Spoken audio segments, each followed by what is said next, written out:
What's going on, guys? It's Dan here. I don't know if some of you can notice, but like I'm in like full PT Army garb. I went on my first run. It was about almost 4 miles, and it was my first run since coming back from training from AIT. And unfortunately, a lot of my stuff is going now to move to military-related things.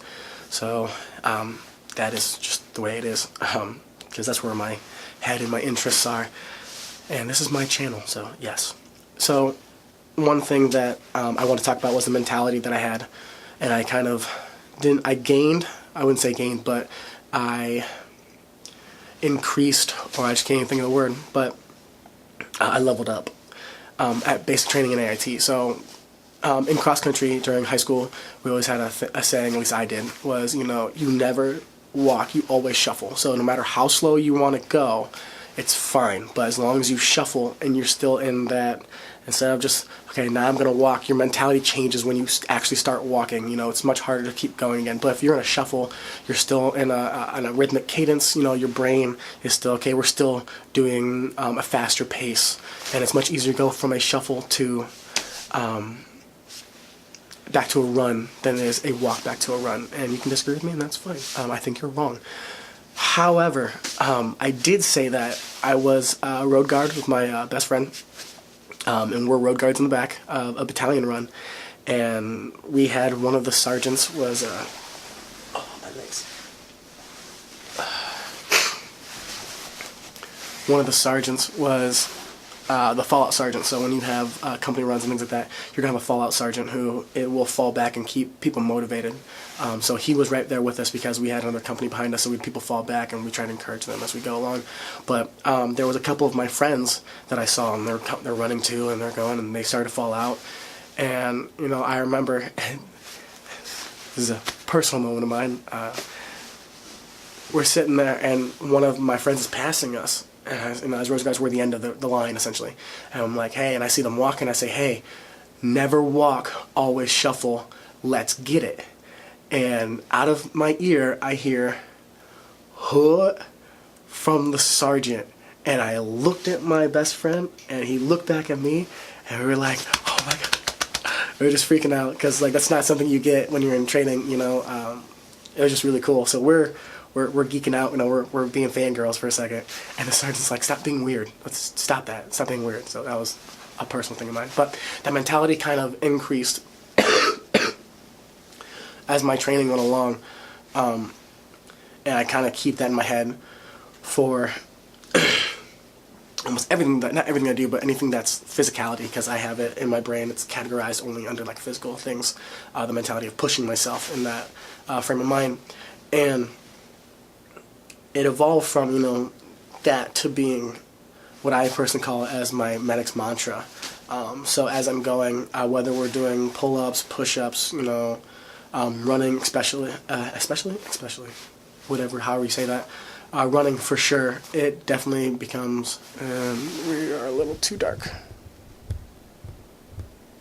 There we go.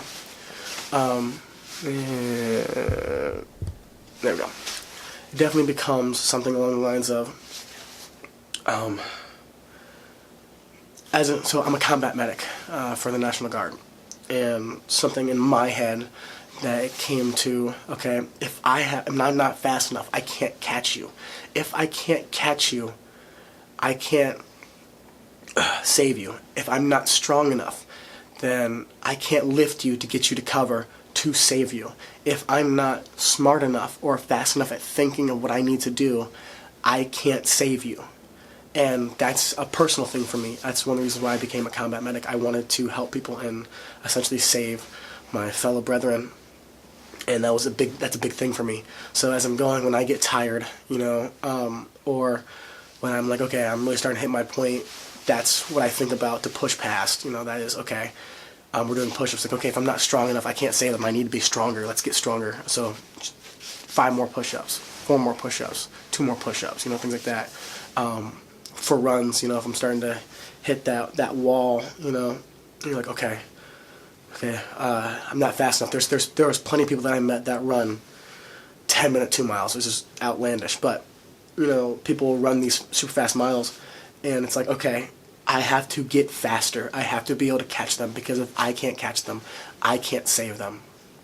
And then when it came to trying to multitask, especially when you're in full kit, and I'll put a picture of what it's like for us to be full kit at AIT. For me, it was, okay, if I can't access all of my things, you know, my blood bag, my other aid bag, you know, whatever it needs to be, fast enough, I can't get gloves on fast enough while I'm running or thinking, if I can't multitask, you know, I'm not going to be fast enough to save these people and to save my fellow brethren. So, and brothers and sisters, I feel like it's a little more EO, how it feels. So that's kind of how that's not my mentality for things. So if you're going to join the military, if you don't have a mentality like that, or if you don't even need one, you know, some people didn't need one, they're just like, yeah, I just push past, that's what I do. But I like things like that. I just like things like that. It's just who I am. If that helps you, awesome. I just wanted to share that, you know.